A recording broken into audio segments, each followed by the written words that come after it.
Okay.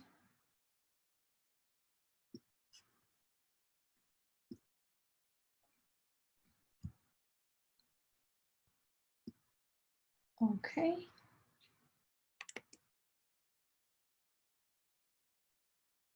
And we should get started pretty shortly. Just want to make sure I see all the windows properly in case anyone has questions.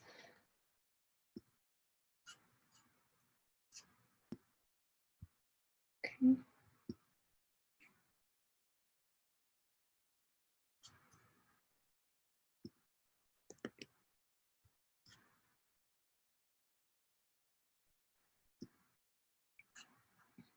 Okay. Well, good evening, everyone. My name is Madalina Iordache, and I'm here to talk to you about marketing. This is a topic I'm very passionate about, and I look forward to teach you a few useful and applicable things that I've learned in the past 13 years of experience. I'm also the president and CEO of Bright Pink Agency, a marketing and web design agency here in the very sunny, humid, and often unbearably hot South Florida. Alex Minovich here, whose Zoom account I'm using, so you'll see my name as the other Alex, kindly invited me to speak to you. And I sincerely hope you will be walking away with some new knowledge to use in your practice. Before we begin, I just wanted to make a note that there will be a workshop section of this webinar. So if you haven't downloaded the PDF that was shared earlier, it's also posted in the comments in the chat window. All right.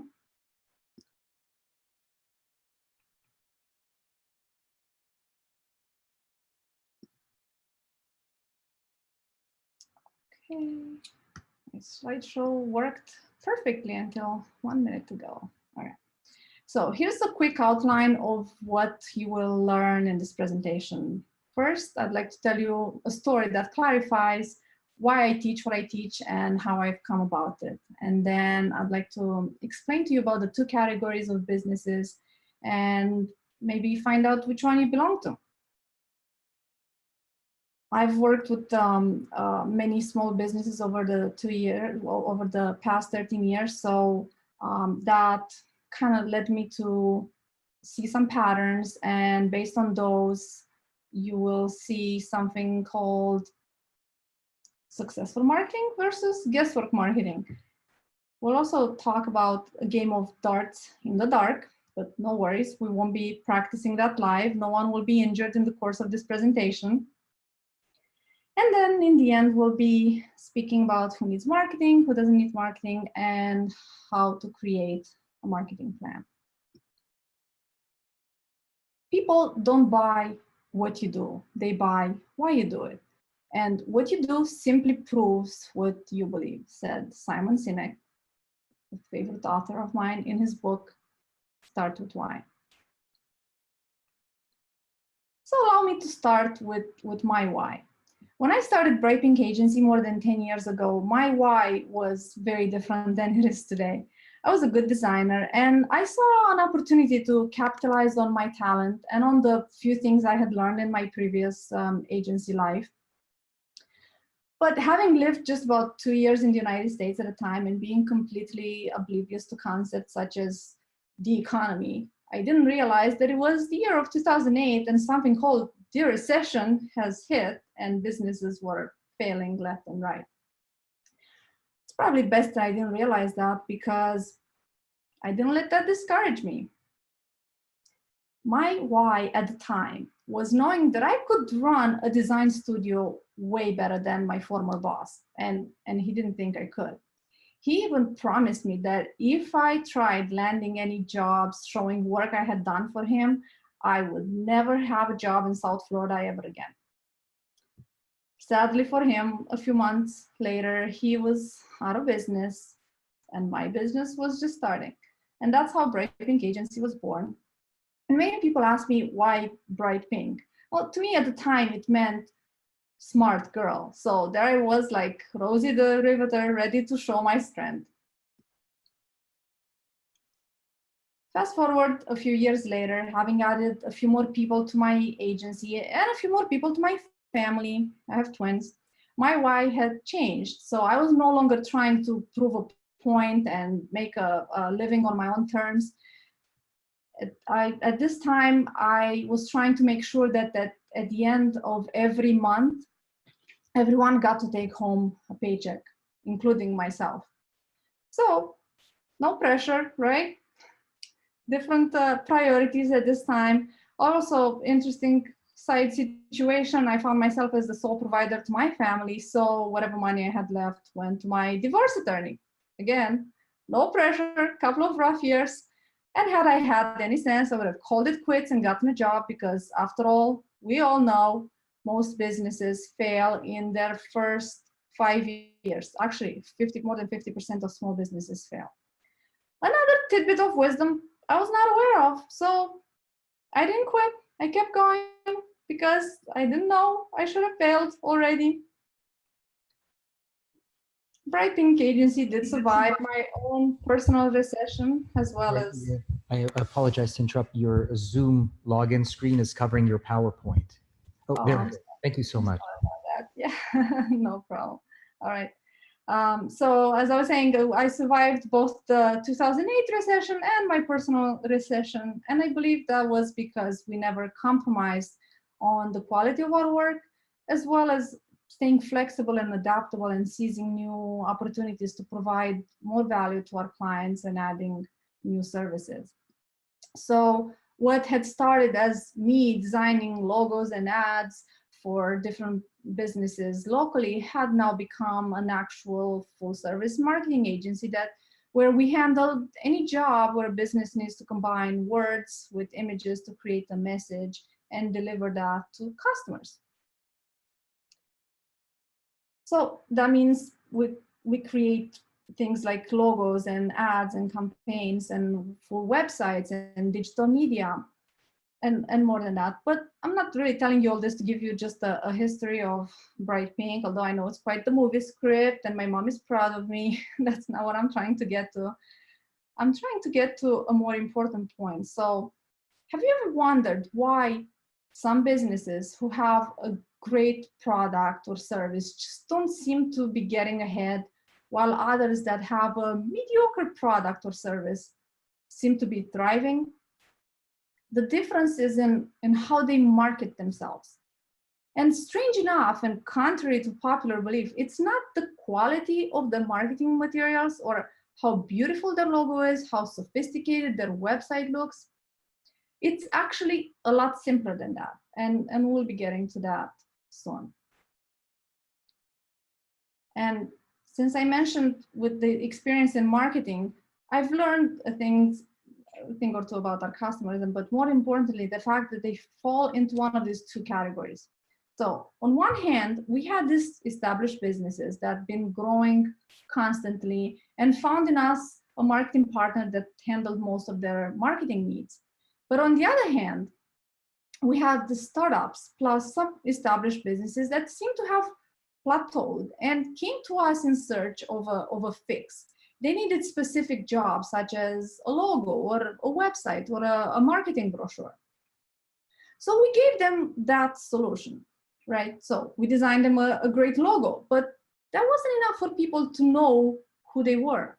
We built them a great website, but prospects were not magically finding them.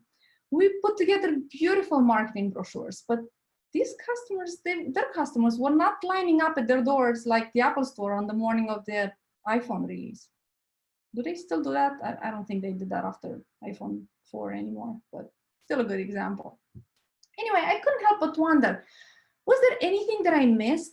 Because, I mean, what went wrong? We had the same quality of work for both these groups of customers, right? Same quality, the work was based on the same principle, and it was even made by the same people. Our team did the work in both cases. So why was it that some of them were thriving while others just seemed like they were just spinning their wheels?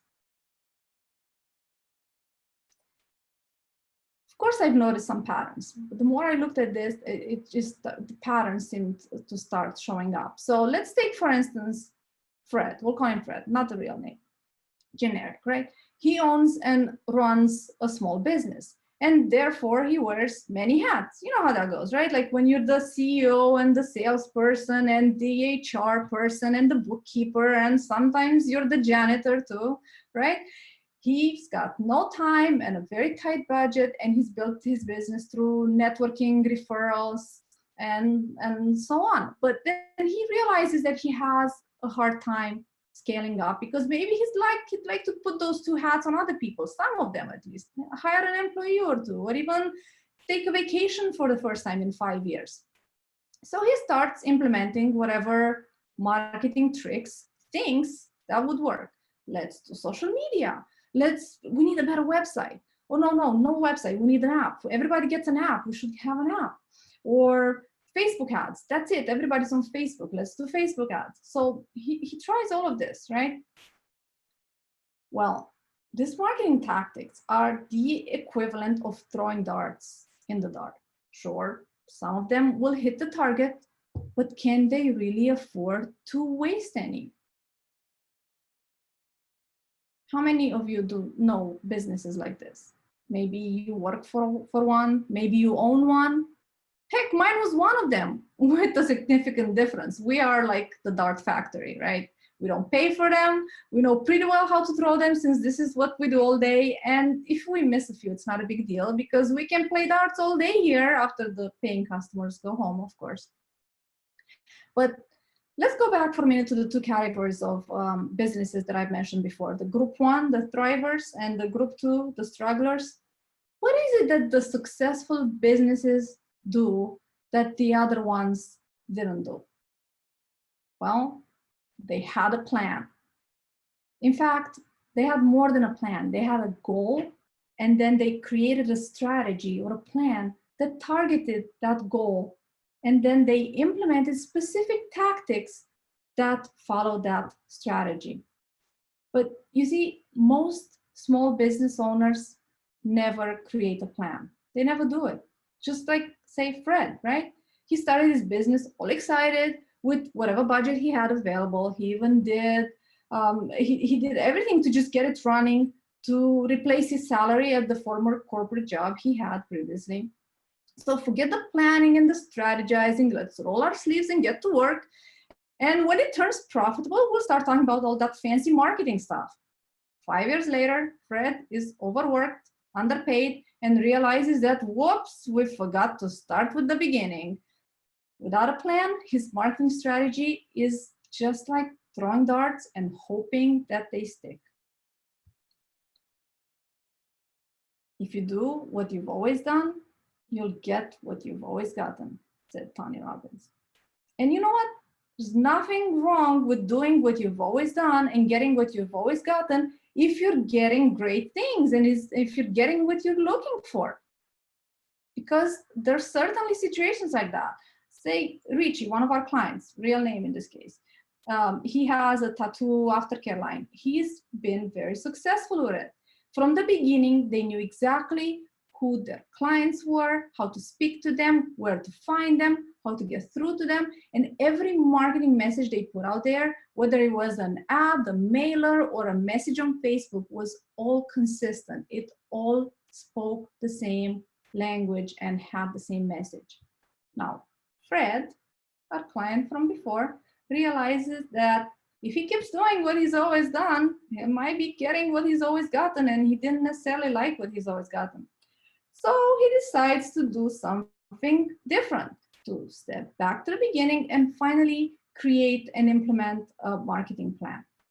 And now he's finally able to put some of those hats down and take a vacation and play darts for fun, not just as a marketing strategy.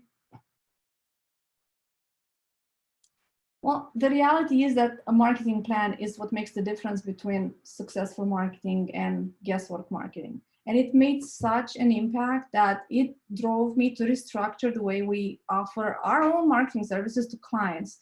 So we can make sure that every client that comes to us in search for a logo or a website or a campaign first goes through a process that identifies what are those marketing tactics that they need to invest in, and how will they benefit them? And if it turns out that it won't benefit them, then what they should do instead. So it changed our why, and at the same time, it changed our how just as well.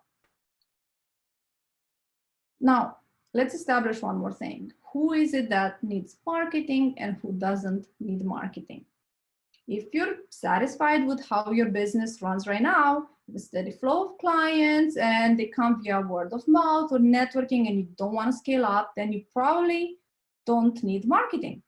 But you probably wouldn't be here listening to a marketing webinar either. So that's probably not your case. So there used to be this case, this situation I used to give as an example about a friend of mine who was in marketing, also another marketing expert.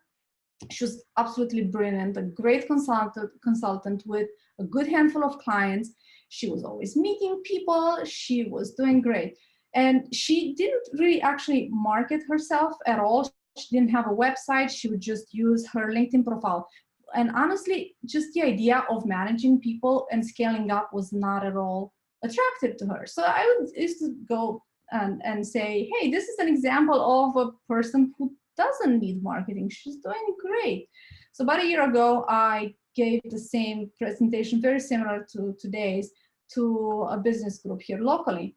And they liked the presentation. They asked me, hey, would you put it online so we can share this with our colleagues? And I said, great, oh, I'm flattered, of course I will. So as I was working on putting it together to share it, I figured, why not just take the writing and put it on LinkedIn, share it as an article, which I did. Well, the next day I see a comment and a like on LinkedIn from my friend that I've referenced in my story about who doesn't need marketing. Didn't give her name, it was all anonymous. And then she called me and she says, I read your LinkedIn article. And that was me you were talking about, wasn't I? Yes. Well, you were right, but I'm not happy with this situation. And I actually started crying when I read it, like, oh my God, I'm a horrible person. I made my friend cry. Well, it was all for good because it helped her realize that actually she wasn't happy with how things were. And she ended up hiring my company to help her create a website. And she actually started marketing herself because she realizes she was just limiting herself.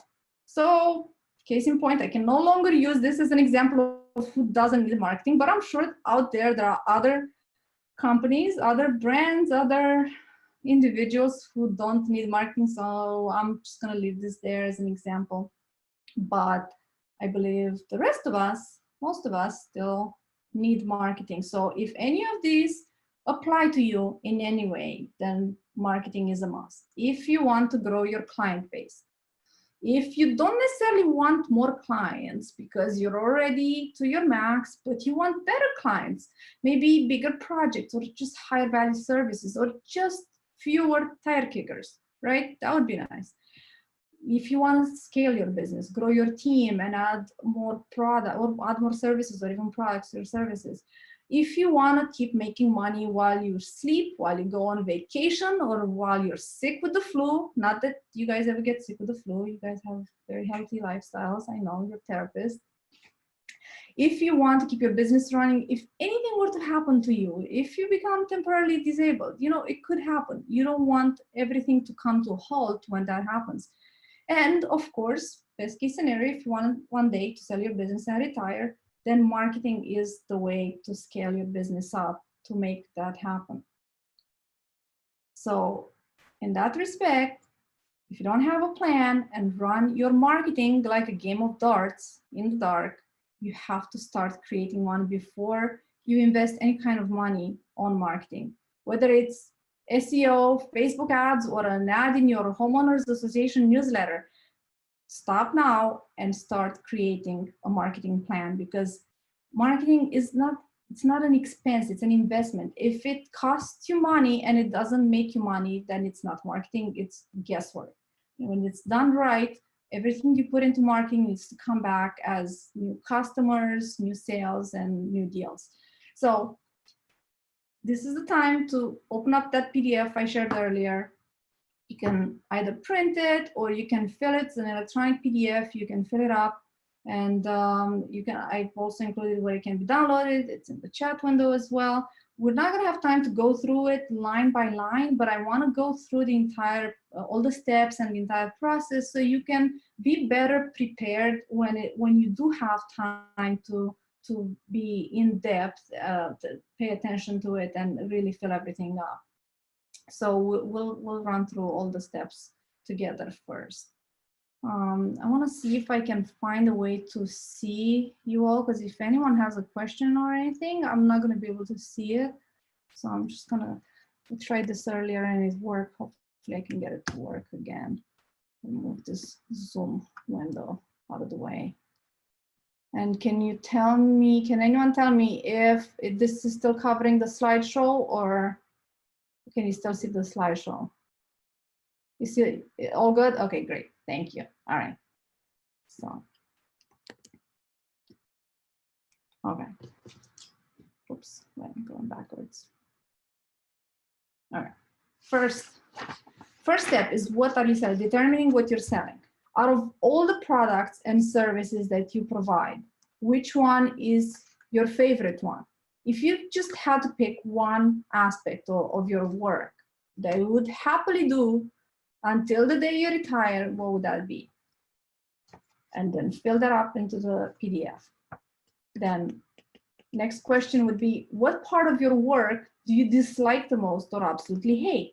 That's also important to know when you're trying to decide what you're selling, because you obviously don't want to sell that one, or at least, you know, if it's a necessary evil that you have to do it sometimes, that's not the one you want to focus on anyway. So this is to identify the good and the bad altogether. What is the most profitable product or service that you sell? And keep in mind that the most profitable one might not be your favorite, and it might not be the most expensive one either. Have you heard of the Pareto principle, also called the 80-20 rule? At any given time, 80% of your revenue comes from 20% of your customers or types of customers. So, and also 80% of your results come from 20% of your efforts. So imagine, what if you were to work with just your most profitable customers, and if you were to concentrate your efforts on just getting those jobs rather than just any customer that comes your way? How would that feel, right? Not saying that you're going to turn away customers, but if you were to focus on those, is that who you would be attracting? And if that's possible, how would you get there?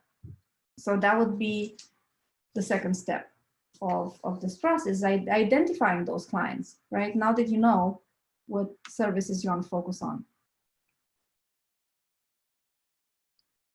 So who are you selling to? Everyone? I'm sure everyone has a body and at some point will have some need for therapy, but everyone is not your customer, because if you do market to everyone, your message will get diluted and lost. In today's day and age, we're all constantly bombarded with information and solicitations, and everywhere you look, there's something requesting your attention. And we've all gotten pretty good at ignoring these signals. So when you see something that's like an ad with a laundry list of services, it just goes over our head and nobody's got time to read all that. So the secret is trying to be as relevant as possible. Focus on your marketing efforts on marketing to that group of people that will say, hey, I need that. That's for me. You're speaking to me. So every message, marketing message that you put out there, think deep and narrow. So I'll give you an example, because all of this can sound quite abstract sometimes. Say I'm looking to get headshots for myself and my team for our new website, right? So who am I most likely to pay attention to? If I see an ad that advertises that we do photography services for events, weddings, babies, maternity, family shots, product photography, headshots, and more. Or what if I see an ad that says headshots for busy business owners and their teams? Bam, right there, speaks to me, right? So that's the idea behind going deep and narrow. So this sheet you see here in your PDF and here as well is called defining a client persona. So considering the type of service you've defined at the first step, what would be your typical ideal customer if it were a real person? And ideally, you'd go in as great detail as possible by giving him a face. Just go to Google or find a stock photo that shows the most typical customer you would get. Give him a name, age, education, occupation, income, and family status. And what is his background, like in relations to your services, right? Like if you're an OT, did he have an injury? Does he have a child with special needs? What exactly is his background? What is he reading? What does he do for fun? How did he find you?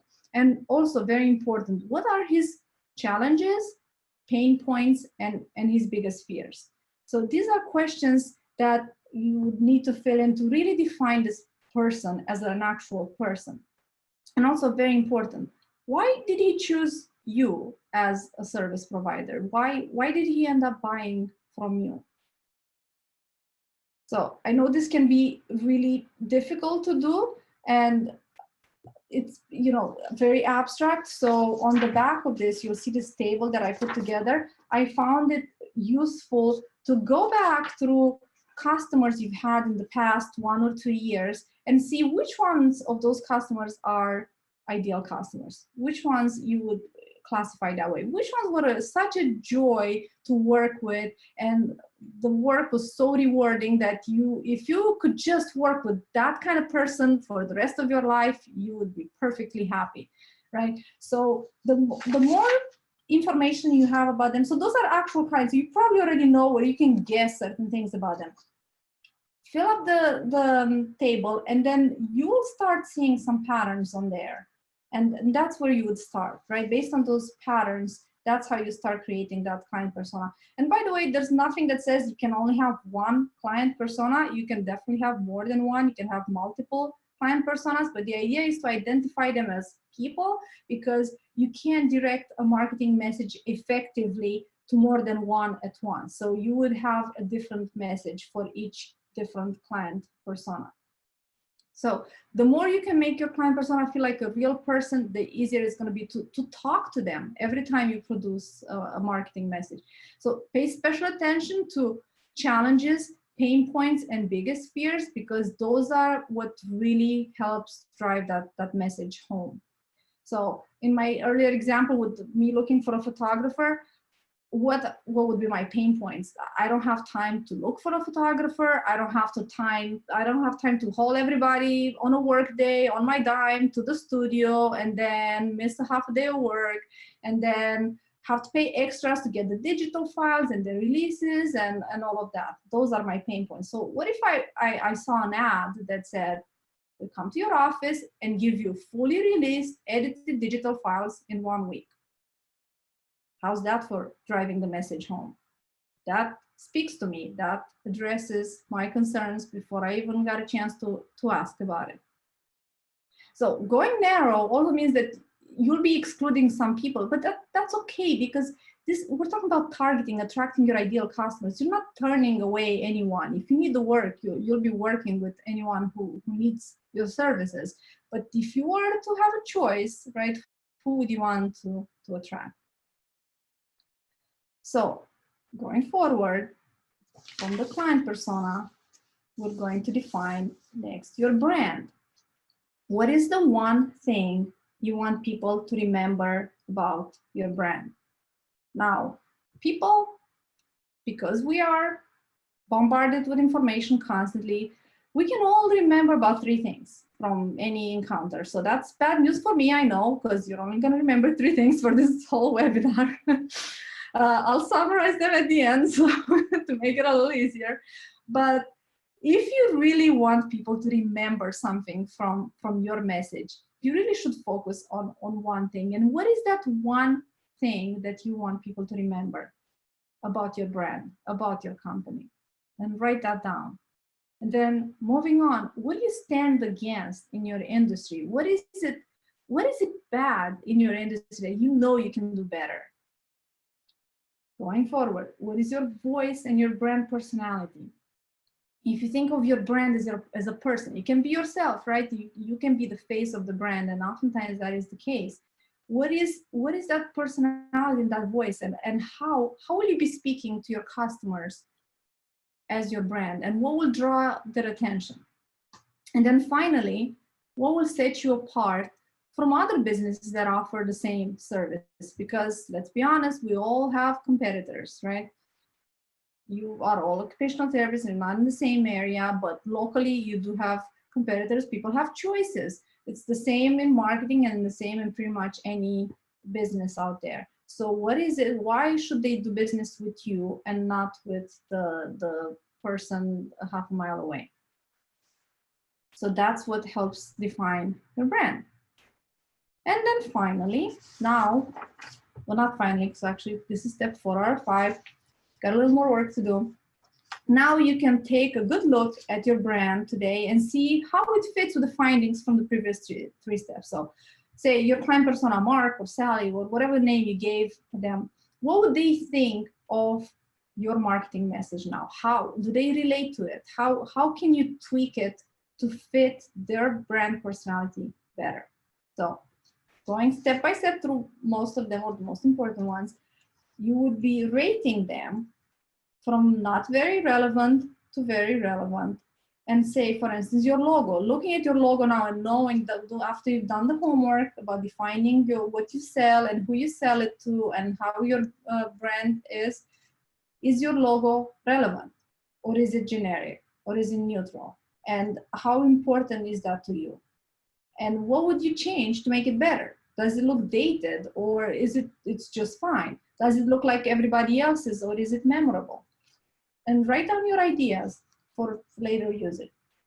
Your unique selling proposition. I should put unique value proposition rather, because that's really, we're all selling our services after all, but in the end, it's all about providing value. You provide value to your customers, and that's what you need to make sure that is correctly expressed here about your brand. So what is your unique value proposition? What is your elevator pitch? Does that talk about your services the way you've defined them?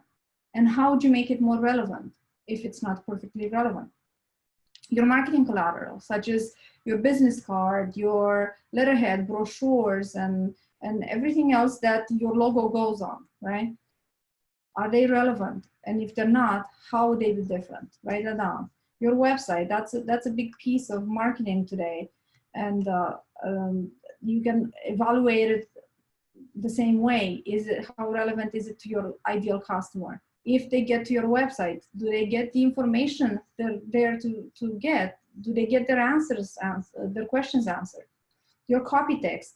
Copy text is often considered just, let's describe everything we do and there it goes. Just people don't read. So save the bulk of the information for very detailed pages, like where you describe a specific procedure or a specific service you offer, but otherwise keep it simple and use headlines and bullet points, and do those express to somebody at first glance what you do, how you want it to be seen.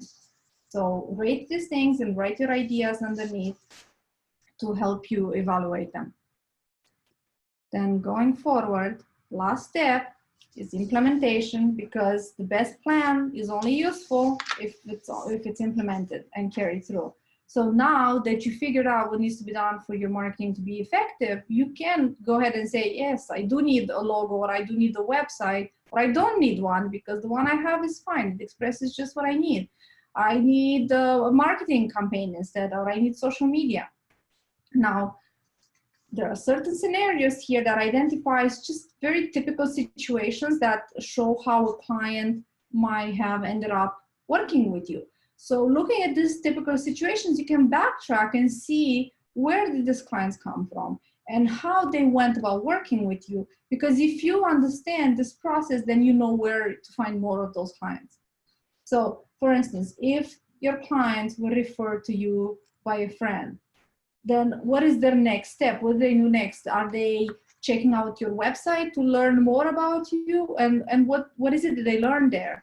Do they learn about your experience, your accreditations? Do they see any case studies, prices? And what do they do if they don't commit right away? Do you just let them go, or is there something else they can do? Can they sign up to get some updates or anything like that?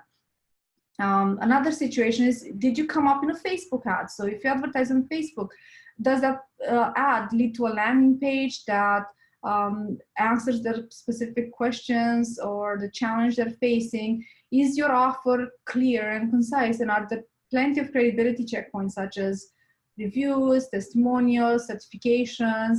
And are they getting valuable information on there? Another scenario is if they showed up in a Google search. Everybody wants to be there, right? That's quite ideal. But are you showing up in local searches? And is your Google My Business listing on point? Do you have reviews that set you apart from your competitors? Are you using Google Posts to stand out? And very important, is your website mobile friendly? And a scenario that's probably more frequent than others is, were they a customer before? Once you get a customer, it's easy to retain them. Are you keeping in touch with former customers? And what about regular customers? Are you sending them valuable information to stay at the top of their mind, so when they do have a need, you'll be the first they think of?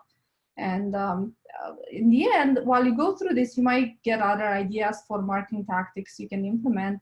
So use that last box. Just list any marketing ideas you might have that could be relevant for the customers you have defined. So that kind of summarizes the implementation part. And I know this takes quite some time, and it's not easy to come up with these answers. And honestly, one of the biggest challenges is that you have to kind of step out of your own persona and try to see things from your customer's perspective, and talking to them at their level. And by that, I mean, like, forget the industry jargon, because it might be very clear and easy to understand and familiar to us in the industry. But when you write or speak to your customer, their understanding of your business is that of a fourth grader. So it is very, very easy to get familiar with your jargon and forget the fact that the customer doesn't understand that. The other challenge that I've seen is that just people don't really know what's right for them, right? Like, how do you know what you don't know? How do you know what's right for you? So you really can't, not without putting a significant amount of time into educating yourself into modern marketing tactics. And honestly, not a lot of people have time for that. And I mean, would you take up accounting at the local community college to do your own accounting? Or would you study plumbing to fix your own sink? Well, you could, but you might end up like my friend Scott, who decided to fix his own sink and wanted to save money on hiring a plumber, a licensed plumber. So he watched a couple of YouTube videos and spent the whole weekend fixing his sink, and he was so proud of himself. And Sunday night, he went to dinner with his wife, came back to find his house sitting in 5 inches of water. And because he over-tightened the compression fitting, thinking tighter is better, right? So yeah, it popped. It did save him a couple $100 in plumber fees, but he ended up paying a couple $1,000s in deductibles to what ended up being a $40,000 renovation job, and a very angry wife who was without a kitchen for about 6 weeks. So yeah, that was not an ideal situation. So the morale is, don't be Scott when it comes to marketing. Don't throw darts in the dark, because that gets very expensive and somebody could get hurt.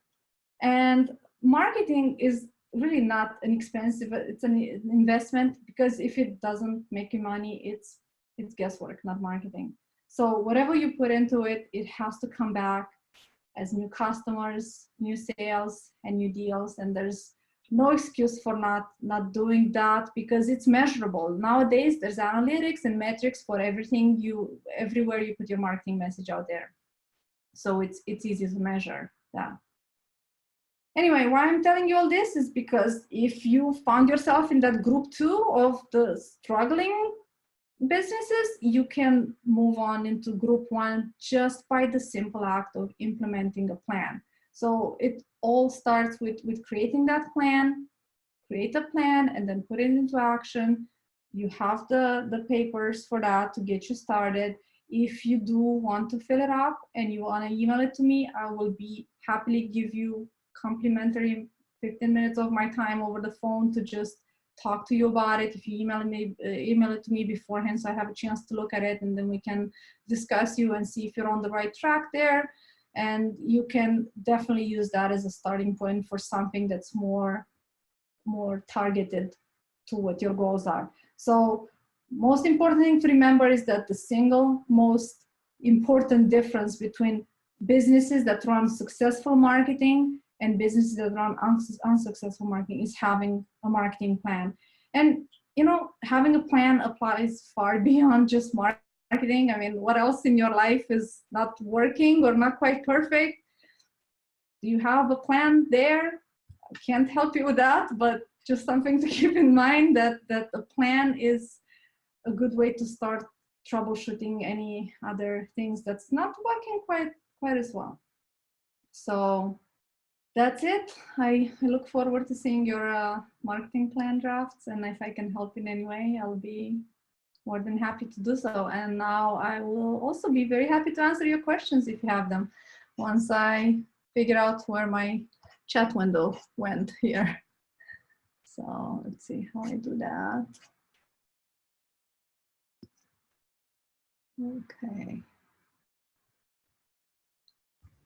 Now, for people using a computer, if you click on your name, you can unmute your audio, or for people using an iPhone or an Android, if you swipe to the right, there'll be a thing, that big circle that allows you to actually speak.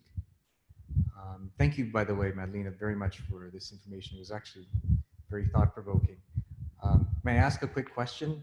Absolutely, yes. So for me, the issue's always been government or insurance clients are sort of easy to come by to sustain your private practice, but they come with a lot of negatives such as paperwork and CPT codes and pre-approvals and so forth. And the golden egg clients are the private pay, but they usually don't stay as long, or they're much harder to come by. So if my ideal client that I've Can't hear you anymore.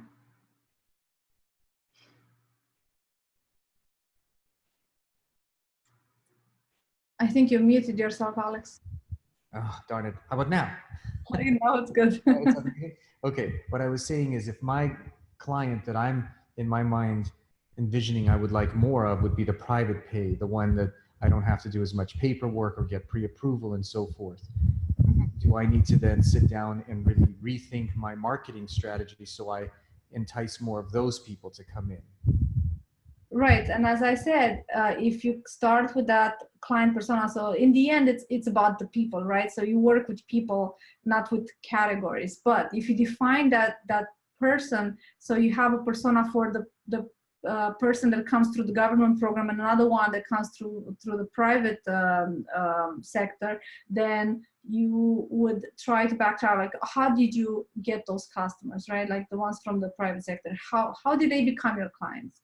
And then can you do more in that? Can you put your efforts into that if that's who you want to attract? Or because that's why you want to go into such detail to finding out, for instance, what their hobbies are, what do they have in common? Because then you'll find out where they hang out, right? Maybe they all have, I don't know, elementary school kids or something like that. Maybe they have a child with disabilities, and that's what brings them there. So then you know what they have in common, and then that's how you would be targeting them. And there's ways to target based on demographics today, and pretty much any platform out there, whether it's Facebook or Google, that's paid ads, but also you can go through other avenues if you identify what they have in common. So that's why working with a persona rather than just isolated cases will give you access to like more, because there's never just one like that. There's more people. There's more people like me. There's more women business owners who live in South Florida. You know, or there's others like that ideal client of yours. So once you're just very specific, you'll be able to attract those because you'll be not just offering all your services to anyone who could possibly need them. You'll be speaking to that person in particular. And of course, then you go through all the different marketing tactics that you can apply and see which ones apply to that person in particular. Is it email marketing? Is it direct mail? Is it, you know, so go through, not test them all, like just theoretically explore them and see which one of them is worth a test to see how it runs. Okay, does that answer your question? Okay.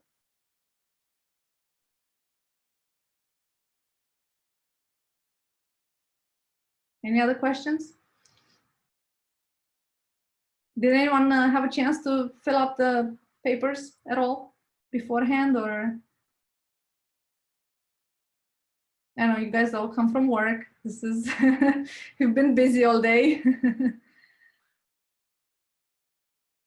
Great, I'm happy to help with some information. And please do take advantage of the follow-up. Like I said, it's complimentary, no obligation. Just happy to help and see if I can make a difference somehow in your business.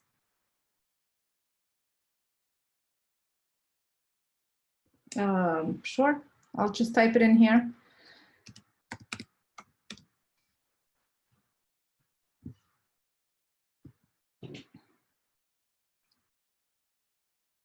That's our phone number. And is there a way I can share the slideshow, or if anyone has any interest in that? I can send it to you, Alex, and maybe you can link it out from there. Okay.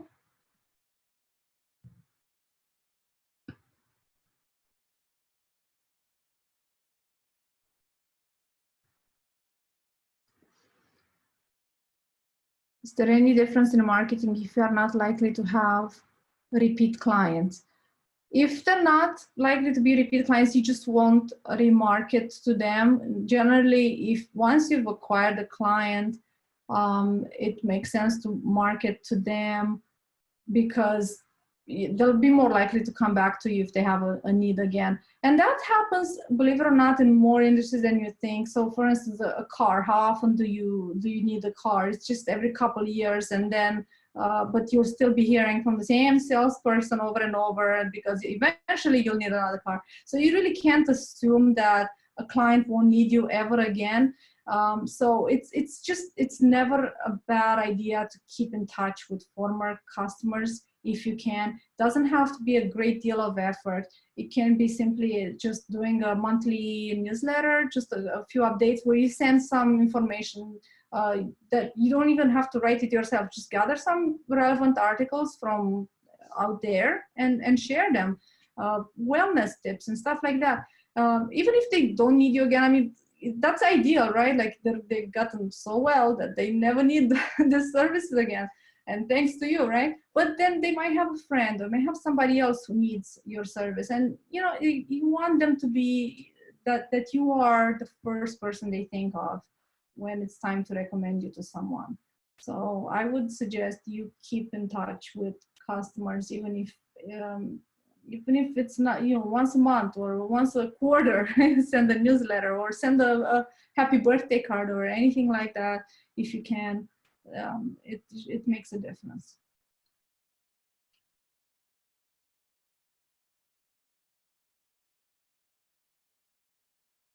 Was the PDF attached to the email from Alex? The PDF is also linked. If you scroll back up to the beginning of the chat, there's a bit.ly link all the way up if you want to grab it from there. So anyone that had received my email where I send you the calendar invite, I put it in your calendar invite. So if it's already on your calendar from me, if you double click on it, it'll be the very first link you'll see. But as I said, I will put all of this up on YouTube, and then I will email everyone the link. And now that I'm going to gloat again, AOTA has picked up this group, so we'll hopefully have many more of these wonderful sessions. All of this will be on a web page that AOTA will devote specifically to this. So this video and handouts will permanently be resting somewhere on AOTA's website. So yay! Tell your friends. That's awesome. Congratulations. I'm happy for you all. Where is everyone from? Where are you joining us from? Just curious. I'm from New York. Okay, I'm from Virginia. great.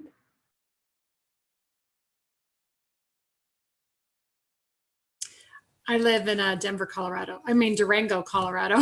Durango.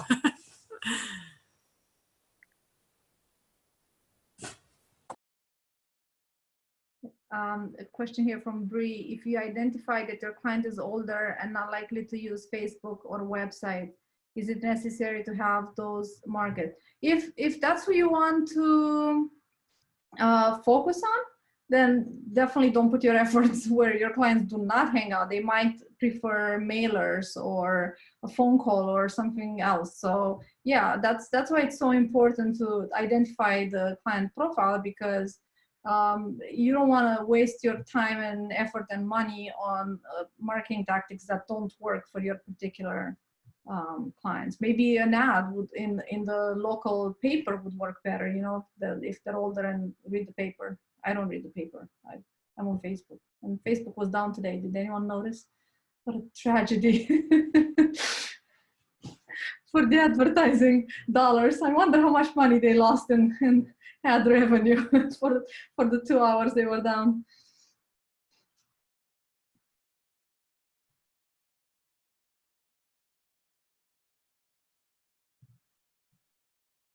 Well, it's funny thing is that questions don't often happen right away. So later on, when you'll be thinking of this, you'll come up with more questions. Please don't be shy to email me.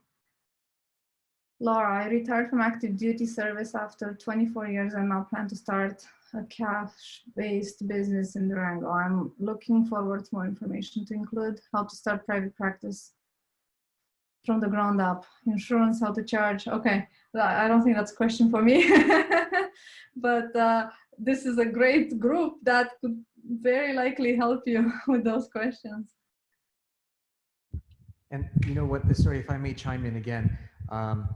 When you folks are done, do me a favor, email me what topics you're interested in. So for example, the last time we had the meeting, people asked for marketing.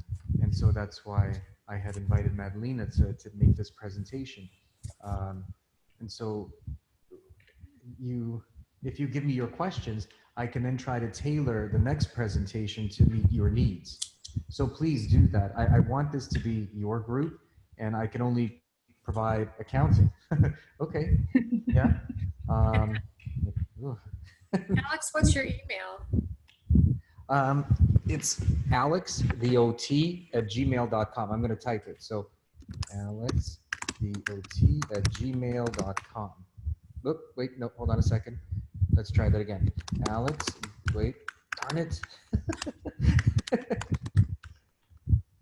There, alextheot@gmail.com. Did everyone get that? Thumbs up? Yep. alextheot@gmail.com. Thank you. What I didn't quite still see is Madalena's phone number. I didn't see it come up in the group chat. I think it's because my setting was here to message just Alex privately. So I'm gonna go ahead and type it again.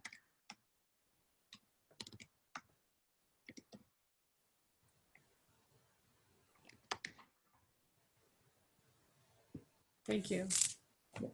My pleasure.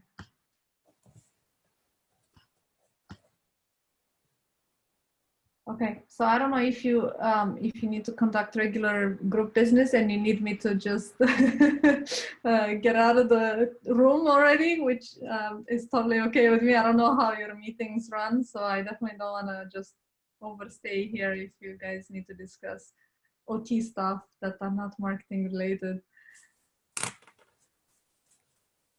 No secret OT meeting here. But again, thank you, everyone. I'm really excited that AOTA is picking this up, and I'm, you know, we can maybe make this a larger group because it's so sorely needed. You know, it's like everyone knows what a chiropractor does. People kind of know what a PT does, but OT, it's like, meh. And I really think we're by far one of the most awesome professions. So I'm so glad that AOTA sees fit to, you know, invest time and energy into making this, to help us to promote our practice and our craft. So thank you everyone for taking the time out, and thank you, Madalena. That was actually really interesting. It really. Thank you all for listening and spending your evening listening to me. I hope I brought some value and you found that information useful, and I look forward to hearing from you. And I wish you all much success with everything you do, and I want to see this group grow larger and really help each other and support each other, grow your businesses. Okay, have a good night. Thank you.